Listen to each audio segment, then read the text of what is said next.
মাত্র ৪৯ বলে century, strike rate ২০০-র ওপরে। গ্যালারিতে লখনৌর মালিকের বাঁধভাঙা উল্লাস, অথচ ক্রিজে দাঁড়িয়ে থাকা ব্যাটারের চোখে মুখে একরাশ না পাওয়ার আক্ষেপ। কেন? কারণ প্রতিপক্ষ বোলারদের চেয়েও এই আইপিএল ম্যাচে রয়্যাল চ্যালেঞ্জার্স বেঙ্গালুরুর বড় ত্রাতা হয়ে এসেছিল আকাশ ভাঙা বৃষ্টি। আইপিএলের ৫০তম ম্যাচ লখনৌ সুপার জায়ান্টস বনাম আরসিবির এই ম্যাচটা যারা লাইভ দেখেছেন তাদের চোখের সামনে সমীকরণটা ছিল পরিষ্কার। পন্ত টসের সময় বলেছিলেন একানা স্টেডিয়ামের এই পিচ ১৮০ থেকে ১৯০-এর উইকেট, কিন্তু মিচেল মার্শের মাথায় তো অন্য অঙ্ক। একদিকে আশ্বিন কুলকার্নি যখন ২৪ বলে মাত্র ১৭ রান করে রীতিমতো ধুঁকছেন, বল ব্যাটে লাগাতেই ঘাম ছুটছে, ঠিক তখনই উল্টো প্রান্তে চলছিল মার্শের নিজস্ব ভিডিও গেম। এই অদ্ভুত বৈপরীত্যই বলে দিচ্ছিল পিচ নয়, খেলাটা খেলছিলেন মার্শ। কিন্তু প্রশ্ন হলো, এমন একটা অবিশ্বাস্য ধ্বংসযজ্ঞের দিনেও বিরাট কোহলিরা কেন স্বস্তির নিঃশ্বাস ফেলছিলেন? ইনিংসের দ্বিতীয় ওভার থেকেই মার্শ বিধ্বংসী। হ্যাজলোডের বল সোজা বোলারের মাথার উপর দিয়ে ছক্কা, মুভির হোয়াইট বল কভারের উপর দিয়ে আছড়ে পড়ল গ্যালারিতে। মাত্র ২০ বলে 50। ঠিক তখনই নামলো প্রথম বৃষ্টি, খেলা বন্ধ।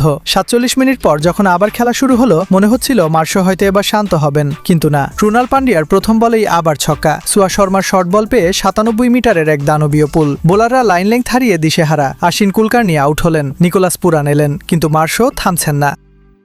শেফার্ডের ১৩তম ওভার, চতুর্থ বলটা ছিল লো ফুলস, ব্যাকওয়ার্ড পয়েন্ট দিয়ে সজোরে ৪। হেলমেট খুললেন মার্শ, ২ হাত তুলে গ্যালারির দিকে তাকালেন। মাত্র ৪৯ বলে সেঞ্চুরি। লখনৌ ড্যাগআউটে তখন উৎসব, আর ঠিক ওই মুহূর্তেই আবার নামলো বৃষ্টি।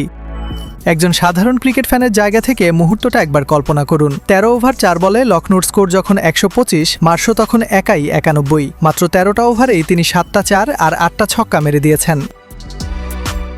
বৃষ্টির ওই বাগলাটা না থাকলে কি হতো? টানা ২০ ওভার ব্যাট করার সুযোগ পেলে আজ হয়তো টি-20-র এমন এক ইতিহাস লেখা হতো যা ক্রিকেট দুনিয়া আগে কখনো দেখেনি। লখনৌর মালিকের গ্যালারিতে লাফিয়ে ওঠার দৃশ্যটা বলে দিচ্ছিল এই সেঞ্চুরিটার ওজন কত। উল্টো দিকে আরসিবির ডাগআউটের থমথমে চেহারা বলছিল প্রকৃতির এই বাধায় তারা ঠিক কতটা বেঁচে গেল। মাঠ শুধু বোলারদের কচুকাটা করেননি, আরসিবির পুরো গেম প্ল্যানটাই ডাস্টবিনে ফেলে দিয়েছিলেন। বৃষ্টি হয়তো কোহলিদের সেদিন ২৫০ রানের পাহাড় আর বড় লজ্জার হাত থেকে বাঁচিয়েছে। আপনার কি মনে হয়, টানা ২০ ওভার খেলতে পারলে মিচেল মার্শ কি সেদিন আইপিএলের ইতিহাসের প্রথম ডাবল সেঞ্চুরিটা করে ফেলতেন? কমেন্টে জানান।